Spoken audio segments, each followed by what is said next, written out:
grateful. Happy Friday to you all. I just want to start off by saying you guys did an amazing job this week with all your work. Most of them all up to a high standard. Some were even excellent. Let's start the show. Hey kids, now for devotions today, I'm here to tell you the story about the parable of the lost sheep, which can be found in Luke 15 verse 3 to 7. And it says, "Then Jesus told them this parable. Suppose one of you has 100 sheep and loses one of them. Doesn't he leave the 99 in the open country and go after the lost sheep until he finds it?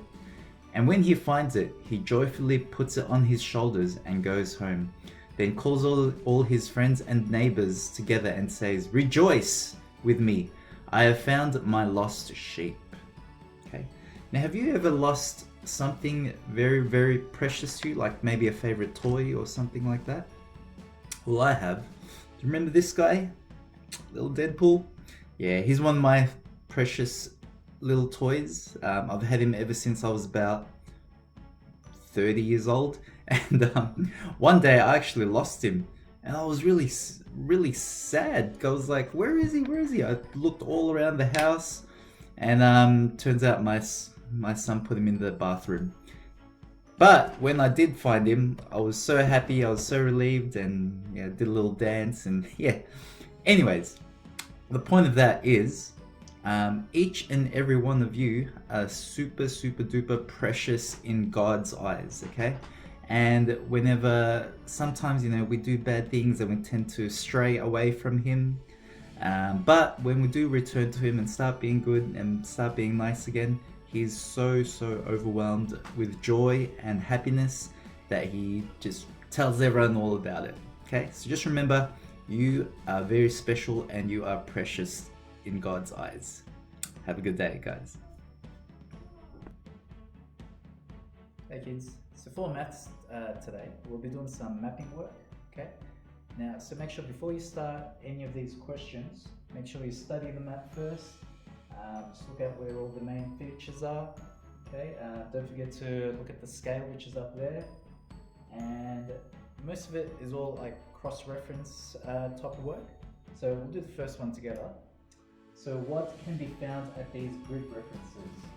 G8. So you look for the letter G, which is there.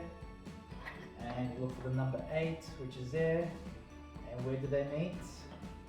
At the esplanade, or esplanade, however you want to say it. Okay? So now that you know what to do, you shouldn't have any problems with those questions. Good luck. Alright, for integrated studies today, we should be up to our final question, question 12 on that Move It worksheet, where you have to think of an example, like a fun example, like a roller coaster, for one example, or that's maybe an action that you do at a particular sport that you enjoy doing, even dancing, anything, okay?